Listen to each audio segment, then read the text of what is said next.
اعوذ باللہ من الشیطان الرجیم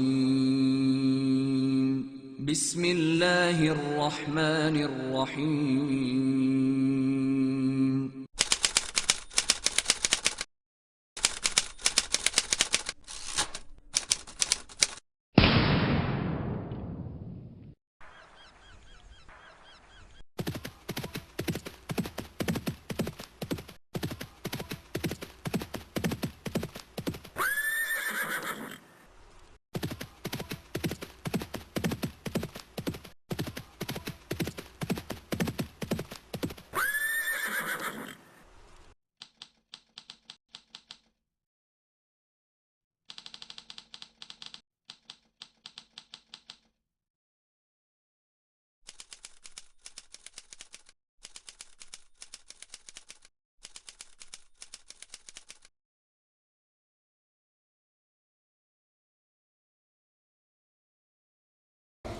يا أيها الذين آمنوا اتقوا الله حق تقاته ولا تموتن إلا وأنتم مسلمون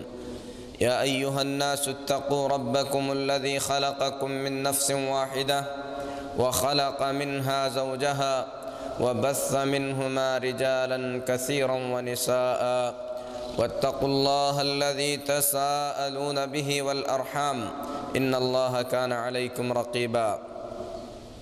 يا أيها الذين آمنوا اتقوا الله وقولوا قولا سديدا يصلح لكم أعمالكم ويغفر لكم ذنوبكم ومن يطع الله ورسوله فقد فاز فوزا عظيما أما بعد محترم حاضرین جمعہ، محرم کا مبارک مہینہ شروع ہو چکا ہے۔ اس مہینے میں اللہ کے نبی صلی اللہ علیہ وسلم بڑی کثرت سے روزہ رکھا کرتے تھے۔ حضرت ابو ہریرہ رضی اللہ تعالی عنہ فرماتے ہیں کہ رسول اللہ صلی اللہ علیہ وسلم نے فرمایا افضل الصیام بعد رمضان شہر اللہ المحرم، رمضان کے بعد سب سے زیادہ فضیلت والے روزے اللہ تعالیٰ کے مہینے یعنی محرم کے مہینے کے روزے ہیں۔ اس حدیث میں نبی کریم صلی اللہ علیہ وسلم نے محرم کو اللہ کا مہینہ قرار دیا ہے۔ اس پورے مہینے میں سے عاشوراء کے دن کا روزہ یعنی محرم کی 10 تاریخ کا روزہ بڑی اہمیت کا حامل ہے۔ حضرت عبداللہ بن عباس رضی اللہ تعالی عنہ فرماتے ہیں کہ اللہ کے رسول صلی اللہ علیہ وسلم مدینہ تشریف لائے اور آپ نے دیکھا کہ یہود محرم کی 10ویں تاریخ کو روزہ رکھتے ہیں۔ اللہ کے رسول صلی اللہ علیہ وسلم نے اس کے بارے میں پوچھا تو یہودیوں نے کہا هذا يوم صالح، هذا يوم نجى الله فيه بني اسرائیل من فرعون۔ یہودیوں نے کہا کہ یہ ایک اچھا دن ہے، اس دن اللہ تبارک و تعالیٰ نے بنی اسرائیل کو فرعون کے ظلم سے نجات عطا فرمایا تھا، اور شکریہ کے طور پر موسیٰ علیہ السلام نے اس دن روزہ رکھا تھا۔ نبی کریم صلی اللہ علیہ وسلم نے فرمایا نحن احق بموسیٰ منکم، ہم موسیٰ کی اتباع کے تم سے زیادہ حقدار ہیں۔ اللہ کے رسول صلی اللہ علیہ وسلم نے اس دن روزہ رکھا وَأَمَرَ النَّاسَ بِصِيَامِهِ، اور آپ صلی اللہ علیہ وسلم نے لوگوں کو بھی روزہ رکھنے کا حکم دیا۔ یہ بخاری شریف کی روایت ہے۔ اللہ کے نبی صلی اللہ علیہ وسلم محرم کی 10ویں تاریخ کو روزہ رکھا کرتے تھے۔ اور اسی بخاری میں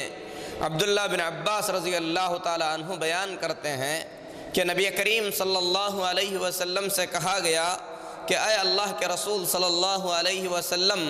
محرم کا 10واں دن یہودیوں کے پاس بڑی تعظیم والا دن ہے۔ تو نبی کریم صلی اللہ علیہ وسلم نے فرمایا کہ اگر انشاءاللہ اگلے سال تک میں زندہ رہوں گا تو محرم کی 9ویں تاریخ کا بھی روزہ رکھوں گا۔ یعنی یہود کی مخالفت میں اللہ کے نبی صلی اللہ علیہ وسلم نے محرم کی 10ویں تاریخ کے روزہ رکھنے کا آپ نے ارادہ ظاہر فرمایا، لیکن راوی کہتے ہیں کہ اگلا سال آنے سے پہلے پہلے اللہ کے رسول صلی اللہ علیہ وسلم اس دنیا سے رخصت ہو گئے، آپ کا انتقال ہو گیا۔ تو محرم کی 10ویں تاریخ کا روزہ رکھنا اور یہود کی مخالفت میں محرم کی 10ویں سے پہلے یعنی 9ویں تاریخ کا بھی روزہ رکھنا، یہ اللہ کے رسول صلی اللہ علیہ وسلم کی سنت سے ثابت ہے۔ جو شخص عاشورہ محرم کا روزہ رکھتا ہے، ایسے شخص کے سلسلے میں اللہ کے نبی صلی اللہ علیہ وسلم فرماتے ہیں، حدیث مسلم شریف کی ہے، یکفر السنۃ الماضیہ، پچھلے 1 سال کے گناہوں کی بخشش ہوتی ہے۔ جو آدمی محرم کی 10ویں تاریخ کو روزہ رکھتا ہے، اللہ کے رسول صلی اللہ علیہ وسلم فرماتے ہیں کہ اس کے پچھلے 1 سال کے گناہ بخش دیے جاتے ہیں۔ اور روزے کی وجہ جیسے کہ بتلائی گئی کہ حضرت موسیٰ علیہ السلام نے اللہ رب العالمین کا شکریہ ادا کرتے ہوئے اس دن روزہ رکھا تھا، تو نبی کریم صلی اللہ علیہ وسلم نے فرمایا کہ موسیٰ کی اتباع کے ہم تم سے زیادہ حقدار ہیں۔ موسیٰ علیہ السلام کی سنت کو زندہ کرتے ہوئے اللہ کے رسول صلی اللہ علیہ وسلم نے اس دن روزہ رکھا۔ میرے محترم بھائیو، عاشورہ کا دن، محرم کا 10واں دن تاریخ میں بڑی اہمیت کا حامل ہے۔ بعض روایتیں جو صحیح نہیں ہیں ان سے یہ پتہ چلتا ہے کہ اس دن اللہ تبارک و تعالی نے حضرت نوح علیہ السلام کی کشتی کو کنارے پر لگا دیا تھا۔ اس دن اللہ تبارک و تعالی نے یونس علیہ السلام کے قوم کی توبہ کو قبول فرمایا تھا۔ اس دن ابراہیم علیہ السلام کو آگ سے نکالا گیا تھا۔ بہرحال اس دن تاریخ میں بڑے عجیب و غریب واقعات پیش آئے۔ انہی پیش آنے والے واقعات میں سے ایک عظیم واقعہ حضرت حسین رضی اللہ تعالی عنہ کی شہادت اور حضرت حسین رضی اللہ تعالی عنہ کے قتل کا واقعہ ہے۔ اس میں کوئی شک نہیں کہ اسلام کی تاریخ کے پر افسوس واقعات میں سے ایک عظیم واقعہ ہے، اور اہل سنت والجماعت اس بات پر متفق ہیں کہ یہ واقعہ جو اسلامی تاریخ میں پیش آیا، اسلامی تاریخ کا بہت ہی زیادہ پر افسوس واقعہ ہے۔ میرے محترم بھائیو، اس واقعے کی حقیقت کو سمجھنے کے لیے ہمیں تاریخ کے پچھلے اوراق پلٹنے ہوں گے، کیونکہ اعدائے اسلام کے دشمنوں نے اس واقعے کے پیچھے بہت سارے ایسے جھوٹے واقعات گھڑے ہیں جن واقعات کے تلے اس واقعے کی حقیقت چھپ کر رہ جاتی ہے۔ میرے محترم بھائیو، حضرت حسین رضی اللہ تعالی عنہ کی شہادت، حضرت حسین رضی اللہ تعالی عنہ کے قتل کو سمجھنے کے لیے ہم تمام کو چاہیے کہ ہم رسول اللہ صلی اللہ علیہ وسلم کی وفات سے لے کر حضرت حسین رضی اللہ تعالی عنہ کی وفات تک کے حالات کو سرسری طور پر کم از کم دیکھیں۔ اللہ کے رسول صلی اللہ علیہ وسلم کے انتقال کے بعد تمام مسلمانوں کے اتفاق سے سیدنا ابو بکر صدیق رضی اللہ تعالی عنہ مسلمانوں کے امیر اور خلیفہ مقرر ہوئے۔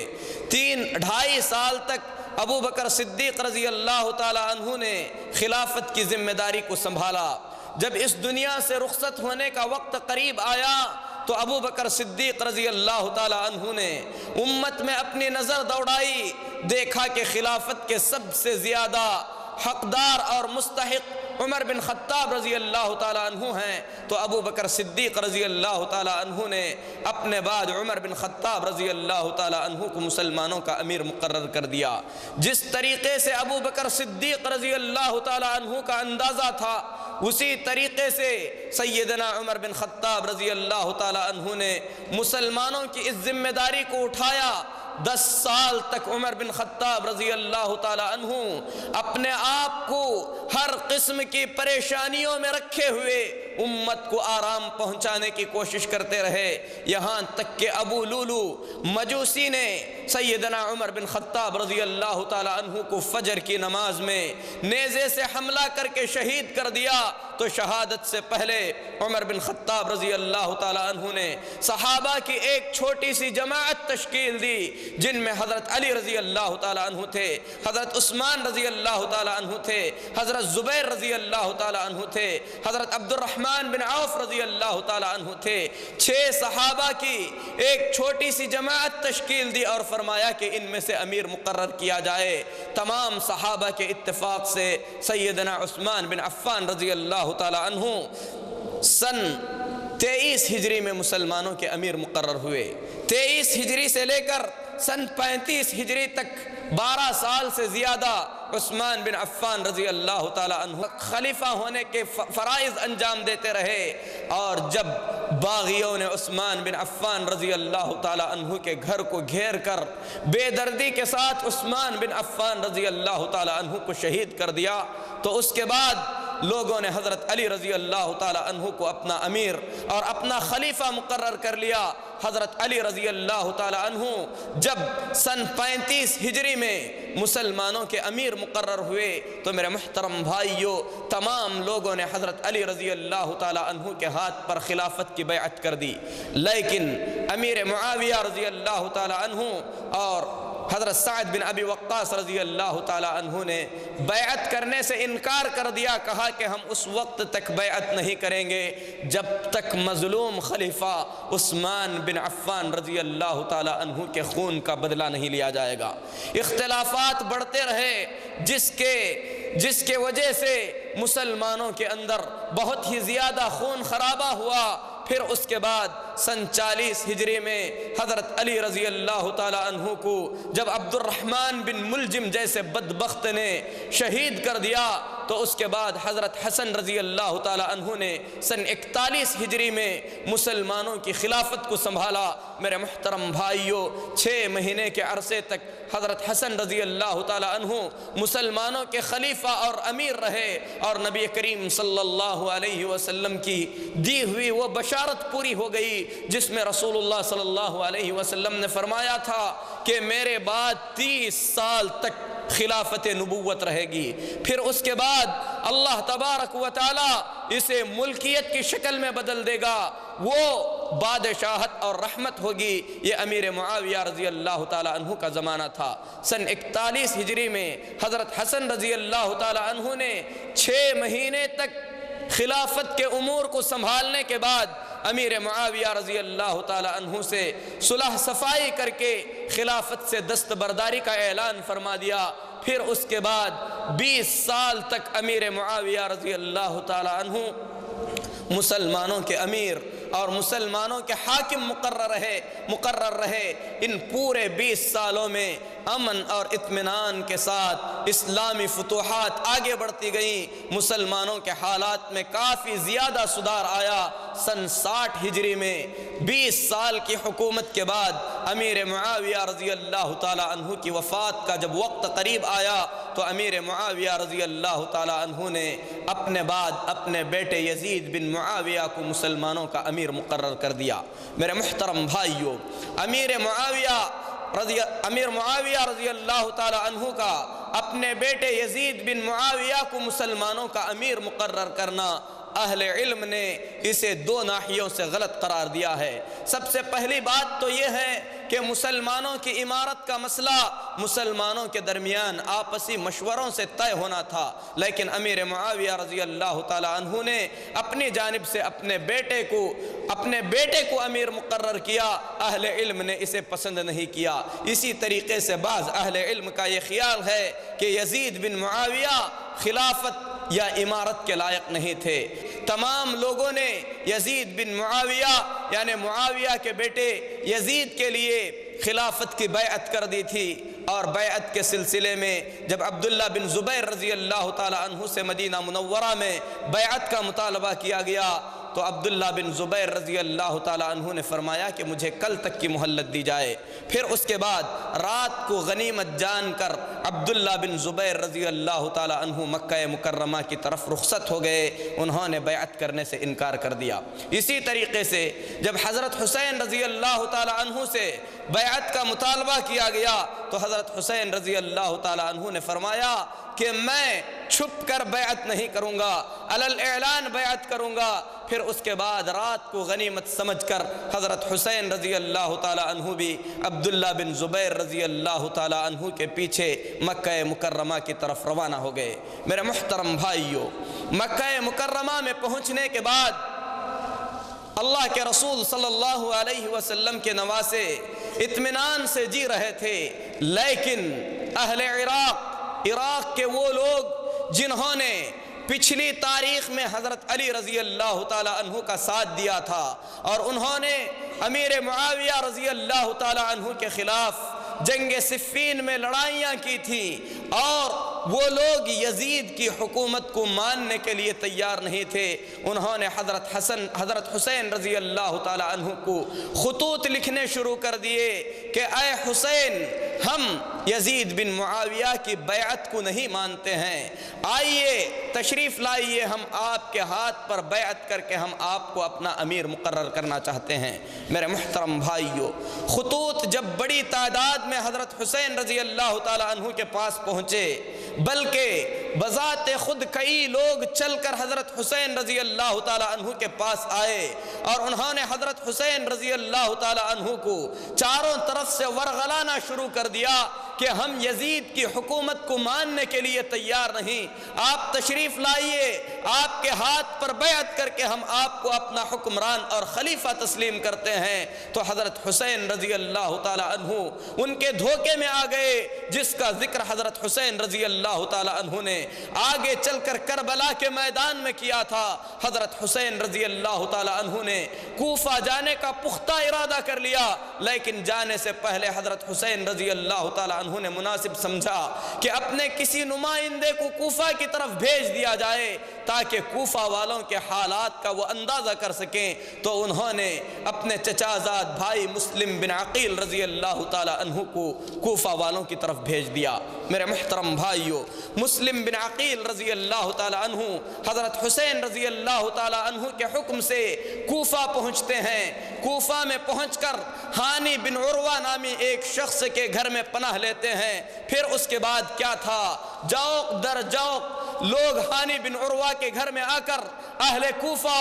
جو بے وفائی اور غداری میں معروف تھے، مسلم بن عقیل رضی اللہ تعالیٰ عنہ کے ہاتھ پر حضرت حسین رضی اللہ تعالیٰ عنہ کے لیے بیعت کرنے لگے۔ جب کئی ہزار لوگوں نے حضرت مسلم بن عقیل رضی اللہ تعالیٰ عنہ کے ہاتھوں حضرت حسین رضی اللہ تعالیٰ عنہ کے لیے بیعت کر لیا تو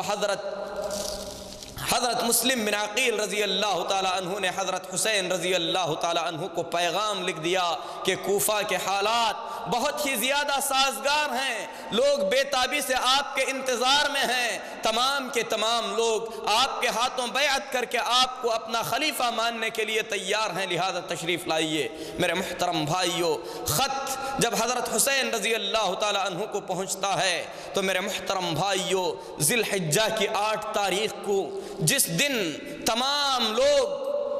منی کے میدان میں ہوتے ہیں، حج کے فرائض انجام دینے کے لیے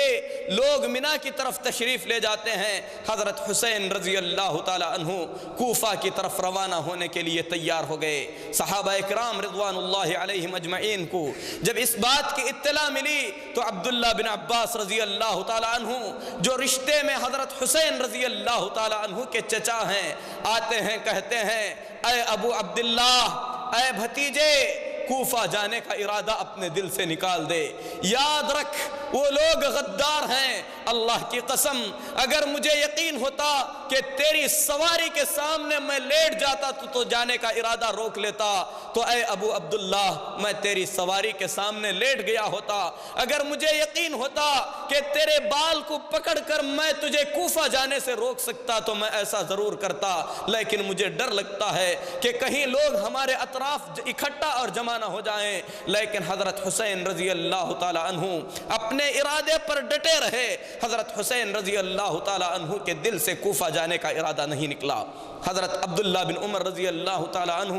3 دن کی مسافت طے کر کے حضرت حسین رضی اللہ تعالیٰ عنہ سے ملتے ہیں۔ مل کر حضرت حسین رضی اللہ تعالیٰ عنہ سے کہتے ہیں، اے ابو عبداللہ کہاں جانے کا ارادہ ہے؟ فرماتے ہیں کہ میں کوفہ جانا چاہتا ہوں، یہ دیکھو ڈھیر سارے خطوط لوگوں نے میرے نام لکھے ہیں، وہ یزید کی بیعت کو نہیں مانتے، وہ مجھے اپنا امیر تسلیم کرنا چاہتے ہیں۔ حضرت عبداللہ بن عمر رضی اللہ تعالیٰ عنہ نے فرمایا کہ اللہ کے رسول صلی اللہ علیہ وسلم کی ایک حدیث سناتا ہوں کہ جبریل امین رسول اللہ صلی اللہ علیہ وسلم کے پاس تشریف لائے، انہوں نے نبی کریم صلی اللہ علیہ وسلم کو دنیا یا آخرت ان دونوں میں سے کسی ایک چیز کو چننے کا اختیار دیا، تو آپ کے نانا رسول اللہ صلی اللہ علیہ وسلم نے آخرت کو چنا تھا، آپ بھی انہی کا ایک حصہ ہیں۔ جس طریقے سے آپ کے نانا کے مقدر میں دنیا نہیں تھی، اللہ کی قسم یہ دنیا آپ کے مقدر میں بھی نہیں ہو سکتی۔ بے شک ہمارے رب نے تم اہل بیت کے لیے جس چیز کا انتخاب کیا ہے، اے ابو عبداللہ وہ چیز تمہارے لیے زیادہ بہتر ہے، آپ یہاں سے رخصت ہو جائیے۔ اسی طریقے سے حضرت حسین رضی اللہ تعالیٰ عنہ کے خود بھائی حضرت حسین رضی اللہ تعالیٰ عنہ کو محمد بن حنفیہ پکڑ لیتے ہیں، کہتے ہیں کہ اے ابو عبداللہ کیا آپ ان لوگوں کی طرف جانے کا ارادہ کرتے ہیں جنہوں نے آپ کے باپ کو شہید کر دیا، جنہوں نے آپ کے بھائی حسن رضی اللہ تعالیٰ عنہ کی شان میں گستاخیانہ کلمات کہے؟ سنو کہ مجھے ڈر لگتا ہے کہ کہیں یہ لوگ تمہیں قتل نہ کر دیں۔ بلکہ حضرت عبداللہ بن عمر رضی اللہ تعالیٰ عنہ حضرت حسین رضی اللہ تعالیٰ عنہ کو لپٹ لیتے ہیں اور کہتے ہیں، اے رسول اللہ صلی اللہ علیہ وسلم کے نواسے، میں آپ کو اللہ کے حوالے کرتا ہوں اور یہ جان کر اللہ کے حوالے کر رہا ہوں کہ آپ موت کی طرف آگے بڑھ رہے ہیں۔ اسی طریقے سے حضرت ابو سعید خدری رضی اللہ تعالیٰ عنہ حضرت حسین رضی اللہ تعالیٰ عنہ سے ملتے ہیں، کہتے ہیں، اے ابو عبداللہ اے حسین رضی اللہ تعالیٰ عنہ کیا آپ کوفہ جانا چاہتے ہیں ان لوگوں کی طرف جن کے بارے میں آپ کے باپ علی رضی اللہ تعالیٰ عنہ نے کہا تھا کہ میں ان سے اکتا چکا ہوں، یہ مجھ سے اکتا چکے ہیں، میں ان سے نفرت کرتا ہوں، یہ مجھ سے نفرت کرتے ہیں۔ اللہ کی قسم کوفہ والے اعتبار کے قابل نہیں ہیں۔ اے ابو عبداللہ میں نے آپ کے باپ کو اپنے کانوں سے ان کلمات کو کہتے ہوئے سنا ہے۔ عبداللہ بن عباس رضی اللہ تعالیٰ عنہ نے حضرت حسین رضی اللہ تعالیٰ عنہ کی حالت کو دیکھا تو کہا کہ مجھے ایسے لگ رہا ہے کہ میں آپ کی اس داڑھی کو خون سے تر ہوتے ہوئے دیکھ رہا ہوں۔ لیکن حضرت حسین رضی اللہ تعالیٰ عنہ جو مقدر لکھا جا چکا تھا اس مقدر کی طرف آگے بڑھ گئے، اور حضرت حسین رضی اللہ تعالیٰ عنہ کو آگے نکلنے کے بعد اپنے اس سفر پر بہت ہی زیادہ افسوس اور شرمندگی ہوئی تھی۔ میرے محترم بھائیوں، حضرت حسین رضی اللہ تعالیٰ عنہ نے اپنے سفر کو جاری رکھا۔ پھر اس کے بعد کوفہ کے حالات کیا تھے؟ بہت سے لوگوں نے مسلم بن عقیل رضی اللہ تعالیٰ عنہ کے ہاتھوں حضرت حسین رضی اللہ تعالیٰ عنہ کے لیے بیعت کر لی تھی۔ جب ان لوگوں کو جو یزید بن معاویہ کی حکومت کے قائل تھے پتہ چلا کہ کوفہ میں مسلم بن عقیل کے ہاتھوں حضرت حسین رضی اللہ تعالیٰ عنہ کے بیعت کی باتیں ہو رہی ہیں، تو ان لوگوں نے کوفہ کے گورنر کو یہ پیغام بھیج دیا کہ کوفہ کے لوگ مسلم بن عقیل کے ہاتھوں حضرت حسین کے لیے بیعت کر رہے ہیں اور یزید بن معاویہ کی حکومت کو ٹھکرا رہے ہیں۔ اس وقت کوفہ کے گورنر ایک جلیل القدر صحابی نعمان بن بشیر رضی اللہ تعالیٰ عنہ تھے۔ انہوں نے حالات کی سنی انسنی کر دی، اس کی طرف انہوں نے خاص توجہ نہیں دی، لیکن یزید بن معاویہ کی حکومت کو ماننے والوں نے یزید بن معاویہ کو ڈائریکٹ پیغام بھیجا کہ کوفہ کے حالات تمہارے خلاف ہو چکے ہیں، کوفہ میں مسلم بن عقیل آ چکے ہیں اور لوگ حسین بن علی رضی اللہ تعالیٰ عنہ کے لیے ان کے ہاتھ پر بیعت کر رہے ہیں۔ تو یزید بن معاویہ نے فوراً بصرہ کے گورنر کو خط لکھا جو اس وقت عبید اللہ بن زیاد تھا، اس کے نام خط لکھا کہ تم کوفہ اور بصرہ دونوں کی گورنری کو سنبھال لینا۔ عبید اللہ بن زیاد میرے محترم بھائیوں ایک ظالم قسم کا شخص تھا۔ یہ شخص اپنے منہ پر کپڑا لپیٹے ہوئے چھپتے چھپاتے کوفہ کے اندر داخل ہوا۔ لوگوں نے جب اسے اس حالت میں دیکھا تو لوگ سمجھنے لگے کہ یہ نواسہ رسول حضرت حسین رضی اللہ تعالیٰ عنہ ہیں، اور بڑھ کر ان کا استقبال کرنے لگے اور سلام کر کے کہنے لگے اہلم بابن بنت رسول اللہ، ہم اللہ کے رسول صلی اللہ علیہ وسلم کے نواسے کو خوش آمدید کہتے ہیں۔ عبید اللہ بن زیاد اپنے محل میں داخل ہوا اور اسے یقین ہو گیا کہ کوفہ کے حالات حقیقت میں بہت ہی زیادہ خطرناک ہو چکے ہیں۔ میرے محترم بھائیوں، پھر اس کے بعد اس نے اپنی طرف سے ایک جاسوس جس کا نام معقل تھا اسے ہانی بن عروہ کے گھر میں بھیجا کہ جا کر حالات کا پتہ لگائے۔ یہ شخص ہانی بن عروہ کے گھر میں داخل ہوتا ہے، داخل ہو کر کہتا ہے کہ میں شام کی طرف سے آیا ہوا ہوں اور میرا ارادہ ہے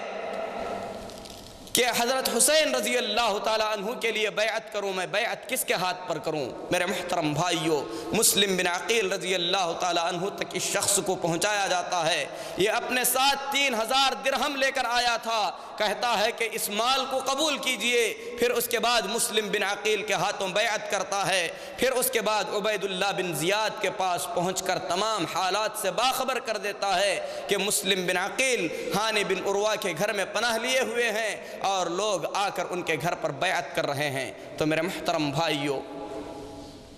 عبید اللہ بن زیاد ہانی بن عروہ کو بلا بھیجتا ہے۔ جب ہانی بن عروہ عبید اللہ بن زیاد کے محل میں پہنچتے ہیں تو عبید اللہ بن زیاد کہتا ہے کہ مسلم بن عقیل کہاں ہیں؟ ہانی بن عروہ فرماتے ہیں کہ مجھے اس کا علم نہیں ہے۔ عبید اللہ بن زیاد معقل کو آواز دیتا ہے۔ معقل جب باہر نکلتا ہے اور ہانی بن عروہ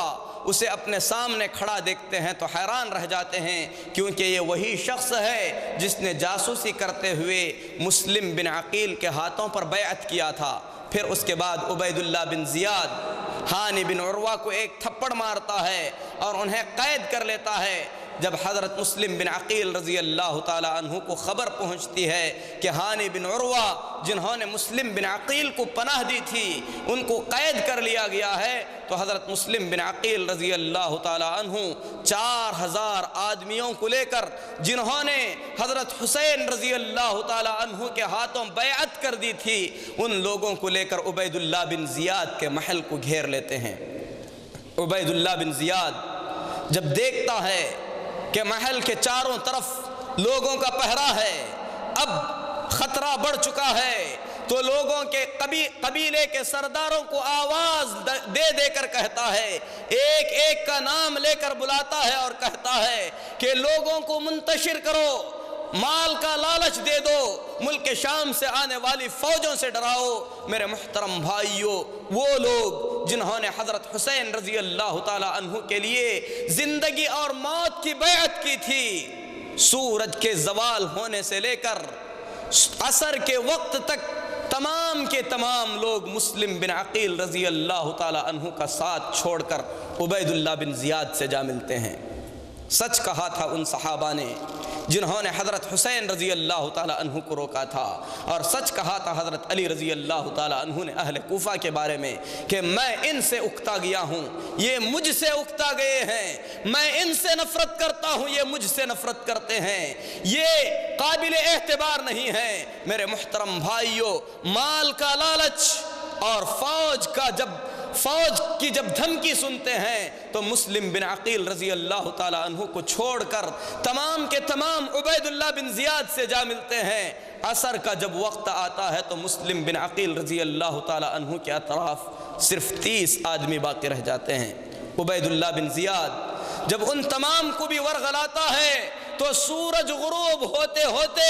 مسلم بن عقیل رضی اللہ تعالیٰ عنہ اپنے آپ کو تنہا محسوس کرتے ہیں۔ وہ 30 آدمی بھی عبید اللہ بن زیاد سے جا ملتے ہیں۔ مسلم بن عقیل رضی اللہ تعالیٰ عنہ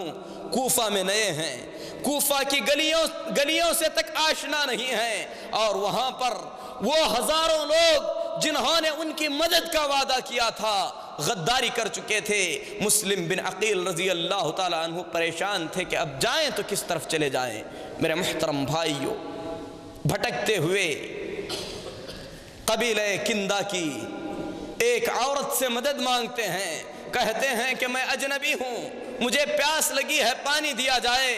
عورت حالات کی تدقیق کرتی ہے تو پتہ چلتا ہے کہ یہ مسلم بن عقیل ہیں۔ ایک ویران گھر جو اس عورت کے گھر کے پڑوس میں تھا، مسلم بن عقیل کو اس گھر میں بسا دیتی ہے، لیکن اس عورت کا بدبخت لڑکا عبید اللہ بن زیاد کے محل میں پہنچ کر عبید اللہ بن زیاد کو باخبر کرتا ہے کہ آپ کا شکار ہمارے گھر کے بغل میں جو ویران گھر ہے اس میں موجود ہے، آ کر آپ اسے پکڑ لیجئے۔ کیونکہ عبید اللہ بن زیاد نے مسلم بن عقیل رضی اللہ تعالیٰ عنہ کو جو شخص حاضر کرے اس کے لیے انعام مقرر کیا تھا، یہ اہل کوفہ تھے۔ مسلم بن عقیل رضی اللہ تعالیٰ عنہ کو گھیر کر پکڑ لیا جاتا ہے۔ پھر اس کے بعد عبید اللہ بن زیاد کہتا ہے کہ یہ سب تم نے کیوں کیا؟ مسلم بن عقیل کہتے ہیں کہ میرے ہاتھ میں حضرت حسین رضی اللہ تعالیٰ عنہ کے لیے میں نے بیعت کیا ہے۔ عبید اللہ بن زیاد کہتا ہے کہ کیا تم یزید بن معاویہ کی حکومت کو تسلیم نہیں کرتے؟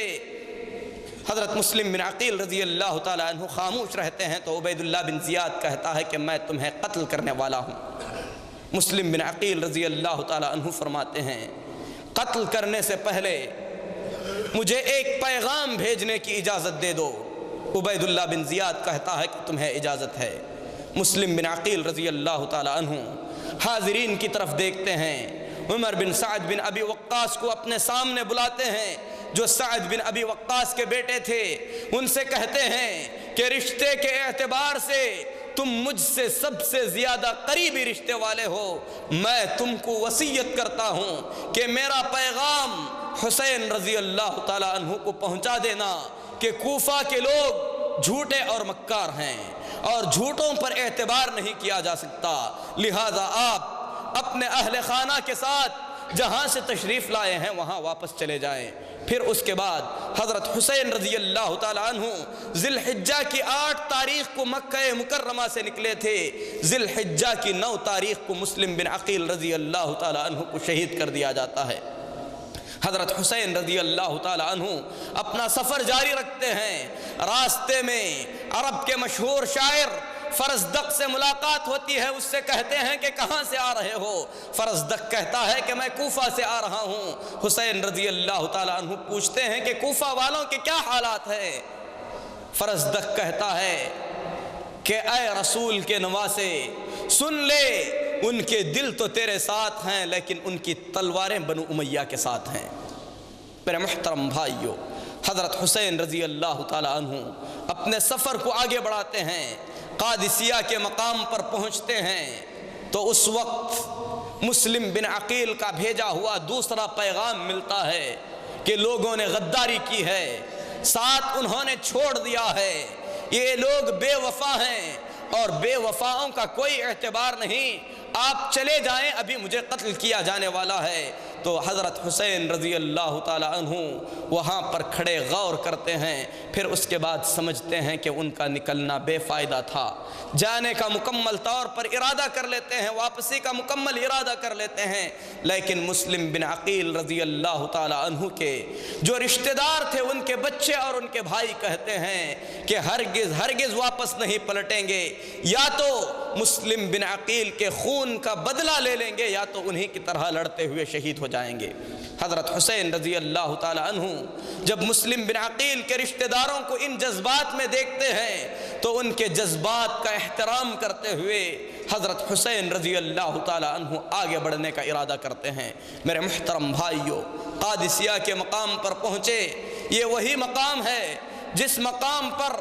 عمر بن خطاب رضی اللہ تعالیٰ عنہ کے زمانے میں اسلام اور کفر کی بڑی زبردست جنگ ہوئی تھی، تو عبید اللہ بن زیاد کی جانب سے 1000 کی فوج حضرت حسین رضی اللہ تعالیٰ عنہ کا راستہ روکنے کے لیے آتی ہے۔ اس فوج کے کمانڈر حر بن یزید تھے۔ آ کر حضرت حسین رضی اللہ تعالی عنہ کا راستہ روکتے ہیں۔ حضرت حسین رضی اللہ تعالی عنہ فرماتے ہیں ثقلتک امک ابتعد عنی، میرا راستہ چھوڑ دو، تیری ماں تجھ پر روئے۔ حر بن یزید عرب کے بہادر شخصوں میں سے ایک شخص تھے، کہتے ہیں اے حسین اگر یہ بات تمہارے علاوہ کوئی اور کہا ہوا ہوتا تو میں اسے بھی قتل کر دیتا، اس کی ماں کو بھی قتل کر دیتا، لیکن میں تم سے کیا کہہ سکتا ہوں، تمہاری ماں تو جنت کے تمام عورتوں کی سردار ہے۔ پھر اس کے بعد حضرت حسین کو نصیحت کرتے ہوئے کہتے ہیں کہ دیکھو لوگوں نے تمہارے چچا زاد بھائی کو شہید کر دیا ہے، کوفہ کے حالات تمہارے حق میں نہیں ہیں، لہذا آپ واپس چلے جائیں۔ لیکن حضرت حسین رضی اللہ تعالی عنہ کوفہ کی جانب آگے بڑھنے کا ہی ارادہ ظاہر کرتے ہیں۔ تو اس کے بعد عمر بن سعد بن ابی وقاص کی قیادت میں 4000 کی فوج آ کر حر کی فوج کے ساتھ مل جاتی ہے۔ اس طریقے سے حضرت حسین رضی اللہ تعالی عنہ کے خلاف 5000 کی فوج اکٹھا ہو چکی تھی، اور حضرت حسین رضی اللہ تعالی عنہ اور ان کے ساتھیوں کی تعداد 73 سے زیادہ نہیں تھی۔ تو میرے محترم بھائیو، حضرت حسین رضی اللہ تعالی عنہ عمر بن سعد بن ابی وقاص سے کہتے ہیں کہ یا تو مجھے مکہ واپس جانے دیا جائے، یا تو مجھے اس بات کی اجازت دی جائے کہ میں بذات خود یزید بن معاویہ سے جا کر ملوں اور اس سے اپنا معاملہ طے کر لوں۔ عمر بن سعد بن ابی وقاص جو اس 5000 فوج کے کمانڈر ہو چکے تھے، انہوں نے کہا کہ اے حسین رضی اللہ تعالی عنہ، آپ یزید بن معاویہ کے نام اپنا پیغام لکھیے اور میں عبید اللہ بن زیاد کے نام اپنا پیغام لکھتا ہوں، پھر اس کے بعد بات آگے بڑھے گی۔ فوج کا کمانڈر عمر بن سعد بن ابی وقاص عبید اللہ بن زیاد کے نام پیغام لکھتا ہے کہ حضرت حسین رضی اللہ تعالی عنہ یا تو مکہ واپس جانا چاہتے ہیں، یا تو یزید بن معاویہ سے بذات خود مل کر اپنے معاملے کو طے کرنا چاہتے ہیں۔ بعض روایات میں ہے کہ انہوں نے یہ بھی کہا تھا یا تو مجھے حدود پر رہ کر دشمنان اسلام سے لڑنے کے لیے چھوڑ دیا جائے، میں حکومت کے خلاف کوئی آواز نہیں اٹھاؤں گا۔ لیکن میرے محترم بھائیوں، حضرت حسین رضی اللہ تعالی عنہ نے یزید بن معاویہ کے نام کوئی پیغام نہیں لکھا۔ جب فوج کا کمانڈر کا پیغام عبید اللہ بن زیاد کے پاس پہنچتا ہے تو عبید اللہ بن زیاد کہتا ہے کہ حسین کو اختیار ہے، یا تو وہ مکہ واپس چلے جائے یا تو یزید بن معاویہ سے جا کر بذات خود اپنا معاملہ طے کر لے، لیکن کوفہ میں ہم آنے نہیں دیں گے کیونکہ ہم فتنے سے ڈرتے ہیں۔ میرے محترم بھائیوں، ہمیشہ انسان کی آفت اس کے برے دشمن ہوتے ہیں۔ عبید اللہ بن زیاد نے ان شرائط کو قبول کر لیا تھا، لیکن عبید اللہ بن زیاد کی مجلس میں ایک بدبخت شخص تھا جس کا نام شمر بن ذی الجوشن تھا۔ اس نے عبید اللہ بن زیاد کو بھڑکایا، کہا کہ یہ کیا کر رہے ہو، شخص تمہارے دباؤ میں آ چکا ہے اور وہ مکمل طور پر تمہاری گرفت میں ہے، پہلے تم اسے اپنے قابو میں کر لو، پھر اس کے بعد تم بذات خود اسے یزید بن معاویہ کے پاس بھیجنا، اس طریقے سے یزید بن معاویہ کے پاس تمہارا مقام بڑھ جائے گا۔ عبید اللہ بن زیاد شمر بن ذی الجوشن کے بہکاوے میں آ جاتا ہے، پھر اس کے بعد شمر کو بذات خود یہ پیغام دے کر بھیجتا ہے، جاؤ عمر بن سعد سے مل کر کہنا کہ حسین یا تو اپنے آپ کو ہمارے حوالے کر دے یا تو ہم اس سے جنگ کریں گے۔ میرے محترم بھائیوں، جب پیغام عمر بن سعد کے پاس آتا ہے، شمر ذی الجوشن پیغام سناتا ہے، تو عمر بن سعد کہتے ہیں کہ میں نہیں سمجھتا کہ یہ بات عبید اللہ بن زیاد نے کہی ہوگی، یہ بات ضرور تمہارے ذہن سے نکلی ہوئی ہے۔ شمر ذی الجوشن کہتا ہے کہ کچھ بھی ہونے دو، امیر نے جو حکم دیا ہے اس حکم کو نافذ کر دیا جائے۔ میرے محترم بھائیوں، حضرت حسین رضی اللہ تعالی عنہ کے پاس جب یہ بات رکھی جاتی ہے، یا تو آپ عبید اللہ بن زیاد کے فیصلے پر اتر آئیں یا تو آپ لڑائی کے لیے تیار ہو جائیں، تو حضرت حسین رضی اللہ تعالی عنہ لڑائی کے لیے تیار ہو جاتے ہیں۔ میدان جنگ میں آنے سے پہلے حضرت حسین رضی اللہ تعالی عنہ نے خطبہ دیا، خطبے میں فرمایا، اے اہل کوفہ، تمہاری غداری بہت ہی زیادہ واضح ہو چکی، یہ غداری اگر تم کر رہے ہو تو یہ تمہارا کوئی نیا کام نہیں ہے، تم نے میرے باپ کے ساتھ بھی دھوکہ کیا، میرے بھائی کے ساتھ بھی دھوکہ کیا۔ اے لوگو، کیا تم کو یہ مناسب لگتا ہے کہ تم مجھ سے جنگ کرو حالانکہ میں تمہارے نبی کا نواسہ ہوں، اور اس وقت پوری دنیا میں نبی کا کوئی نواسہ موجود نہیں ہے؟ کیا اللہ کے رسول صلی اللہ علیہ وسلم نے یہ نہیں فرمایا تھا کہ حسن اور حسین جنت کے نوجوانوں کے سردار ہوں گے؟ لیکن میرے محترم بھائیوں، جو مقدر تھا وہ ہو چکا۔ حضرت حسین رضی اللہ تعالیٰ عنہ نے محرم کی 10 تاریخ کو ان لوگوں سے جنگ کی، اور مظلومیت کی حالت میں حضرت حسین رضی اللہ تعالیٰ عنہ شہید کر دیے گئے۔ حضرت حسین رضی اللہ تعالیٰ عنہ کے ساتھ لڑنے والوں کی تعداد کیونکہ 73 سے زیادہ نہیں تھی، جب حضرت حسین رضی اللہ تعالیٰ عنہ نے خطبہ دیا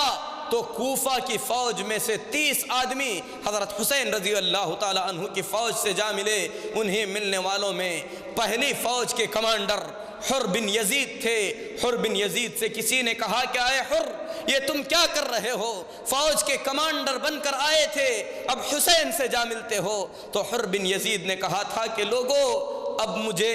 جنت اور جہنم کا فیصلہ کرنا ہے، میں جنت کے فیصلے کو مقدم کرتا ہوں۔ مظلومیت کے ساتھ حضرت حسین رضی اللہ تعالیٰ عنہ شہید کر دیے گئے۔ حضرت حسین رضی اللہ تعالیٰ عنہ کے سر کو کاٹ کر عبید اللہ بن زیاد کے دربار میں لایا گیا۔ عبید اللہ بن زیاد نے حضرت حسین رضی اللہ تعالیٰ عنہ کے سر کے ساتھ کھلواڑ کیا، جس کا اللہ تبارک و تعالیٰ نے اسے دنیا میں بھی بدلہ عطا کیا، اور آخرت میں بھی اس کا بدلہ ملے گا۔ میرے محترم بھائیوں، یہ حضرت حسین رضی اللہ تعالیٰ عنہ کے شہادت کی مختصر سی داستان تھی، جس میں غور کرنے والوں کے لیے بڑی عبرتیں ہیں۔ سب سے پہلی چیز تو یہ ہے کہ شیخ الاسلام امام ابن تیمیہ رحمۃ اللہ علیہ فرماتے ہیں کہ حضرت حسین رضی اللہ تعالیٰ عنہ کا اس طریقے سے نکلنا، اس میں دنیا اور آخرت کی کوئی بھلائی نہیں تھی۔ اسی لیے صحابہ کرام رضوان اللہ علیہ مجمعین نے حضرت حسین رضی اللہ تعالیٰ عنہ کو یزید بن معاویہ کے خلاف نکلنے سے منع فرمایا تھا۔ اسی طریقے سے حضرت حسین رضی اللہ تعالیٰ عنہ نکلنے کے بعد اپنے اس نکلنے پر بہت ہی زیادہ پچھتا چکے تھے، اور حضرت حسین رضی اللہ تعالیٰ عنہ کی یہ دلی تمنا تھی کہ وہ دوبارہ واپس مکہ کی طرف تشریف لے جائیں۔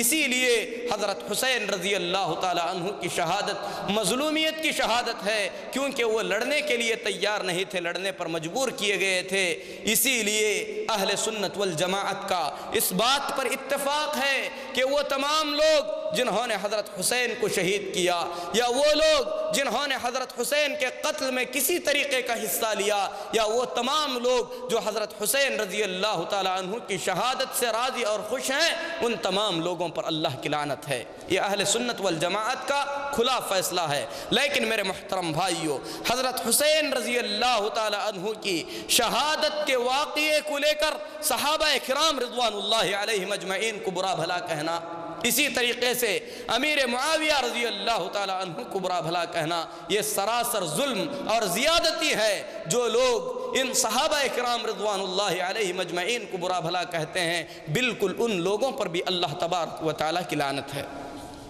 ایک معاملہ جس کو واضح کر دینا ضروری ہے وہ یہ ہے کہ یزید بن معاویہ جو اس وقت کے حکمران تھے، کیا حضرت حسین رضی اللہ تعالیٰ عنہ کی شہادت اور قتل میں یزید بن معاویہ کا بھی کسی طریقے کا کوئی ہاتھ تھا؟ تو میرے محترم بھائیوں، حقیقت یہ ہے کہ یزید بن معاویہ مسلمانوں کا امیر مقرر ہو چکا تھا، اسی لیے حضرت حسین رضی اللہ تعالیٰ عنہ کا یزید بن معاویہ کے خلاف نکلنا حضرت حسین رضی اللہ تعالیٰ عنہ کی ایک اجتہادی غلطی تھی، اور حاکم وقت کو یہ حق پہنچتا ہے کہ وہ اپنے خلاف نکلنے والے کو روک سکے۔ اسی لیے عبید اللہ بن زیاد کو اگر حضرت حسین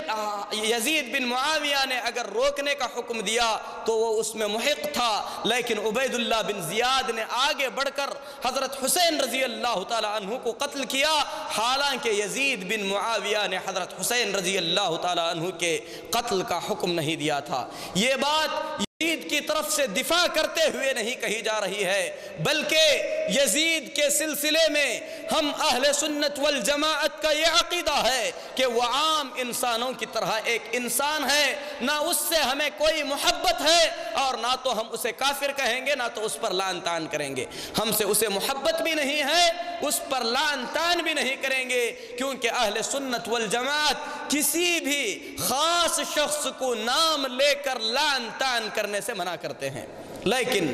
یزید بن معاویہ سے بہت سارا ظلم سرزد ہوا، لیکن حضرت حسین کے قتل کا اس نے حکم نہیں دیا۔ عبید اللہ بن زیاد نے حضرت حسین رضی اللہ تعالی عنہ کو شہید کر دیا۔ یزید بن معاویہ کی یہ غلطی ہوئی کہ عبید اللہ بن زیاد نے جب حضرت حسین کو شہید کر دیا تو یزید نے اس کی سزا نہیں دی یا اس کو کوفہ کی گورنری سے معزول نہیں کیا۔ یہ بالکل یزید کی جو ہے غلطی تھی۔ اسی طریقے سے وہ ساری روایتیں جس میں یہ کہا جاتا ہے کہ حضرت حسین رضی اللہ تعالی عنہ کے سر کو یزید بن معاویہ کے پاس لے جایا گیا تھا، ساری روایتیں بے بنیاد اور جھوٹی ہیں، بلکہ حقیقت یہ ہے کہ حضرت حسین رضی اللہ تعالی عنہ کا مبارک سر عبید اللہ بن زیاد کے دربار میں لایا گیا، کوفہ کے محل میں ایک اسٹیج پر رکھا گیا۔ عبید اللہ بن زیاد نے سر سے کھلواڑ کیا، صحابہ نے اس پر ٹوکا، پھر اس کے بعد حضرت حسین رضی اللہ تعالی عنہ کے مبارک سر کو کوفہ میں دفن کیا گیا، ملک شام نہیں لے جایا گیا۔ اسی طریقے سے وہ ساری روایتیں جس میں یہ بات بیان کی جائے کہ اللہ کے رسول صلی اللہ علیہ وسلم کے گھر کی عورتوں کو باندی بنایا گیا، یہ ساری روایتیں بے بنیاد ہیں، بلکہ تاریخ اس بات کی شہادت دیتی ہے کہ بنی ہاشم کی کوئی عورت کبھی بھی باندی نہیں بنائی گئی، بلکہ بنو امیہ کے لوگ بنو ہاشم کا احترام کرتے تھے، بنو ہاشم کے عورتوں کا احترام کیا کرتے تھے۔ عبید اللہ بن زیاد ظالم تھا جس نے حضرت حسین رضی اللہ تعالی عنہ کو ظلماً وعدواناً شہید کرایا، اور اس شہادت میں یزید بن معاویہ کا ہاتھ نہیں تھا، لیکن یزید بن معاویہ اس کی اور بھی بہت ساری غلطیاں ہیں جس کی وجہ سے اہل علم اہل سنت والجماعت جیسے کہ امام ذہبی رحمۃ اللہ علیہ نے فرمایا کہ یزید سے ہم کو کوئی محبت بھی نہیں ہے، ہم اس کو برا بھلا بھی نہیں کہیں گے، کیونکہ اللہ کا دین کسی کو برا بھلا کہنے پر نہیں رکھا گیا ہے۔ اور اللہ کی رحمت ہو امام شنقیطی رحمۃ اللہ علیہ پر، انہوں نے بڑی پیاری بات کہا کہ اللہ تبارک و تعالی کسی دن آپ سے یہ نہیں پوچھے گا کہ آپ نے فرعون کو گالی دی ہے کہ نہیں دی ہے،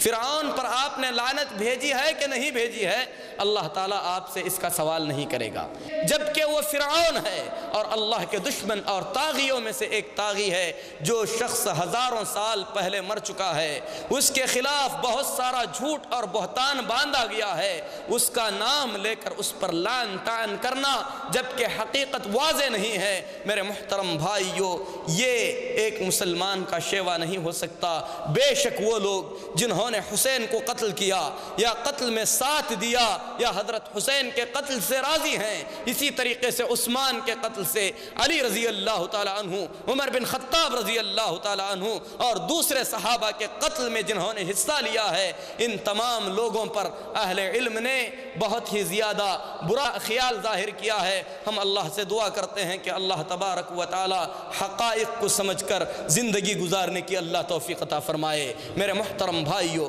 مصیبتوں اور پریشانیوں میں ہمیشہ اہل علم کی زبان پر ہوتا ہے انا للہ و انا الیہ راجعون۔ شہادت حسین پر بھی ہم نوحہ اور ماتم کرنے کے بجائے یہی کہتے ہیں انا للہ و انا الیہ راجعون۔ اللہ تبارک و تعالی تمام مسلمانوں کی مغفرت فرمائے۔ اقول قولی ھذا واستغفر اللہ لی ولکم ولسائر المسلمین فاستغفروہ انہ ھو الغفور الرحیم۔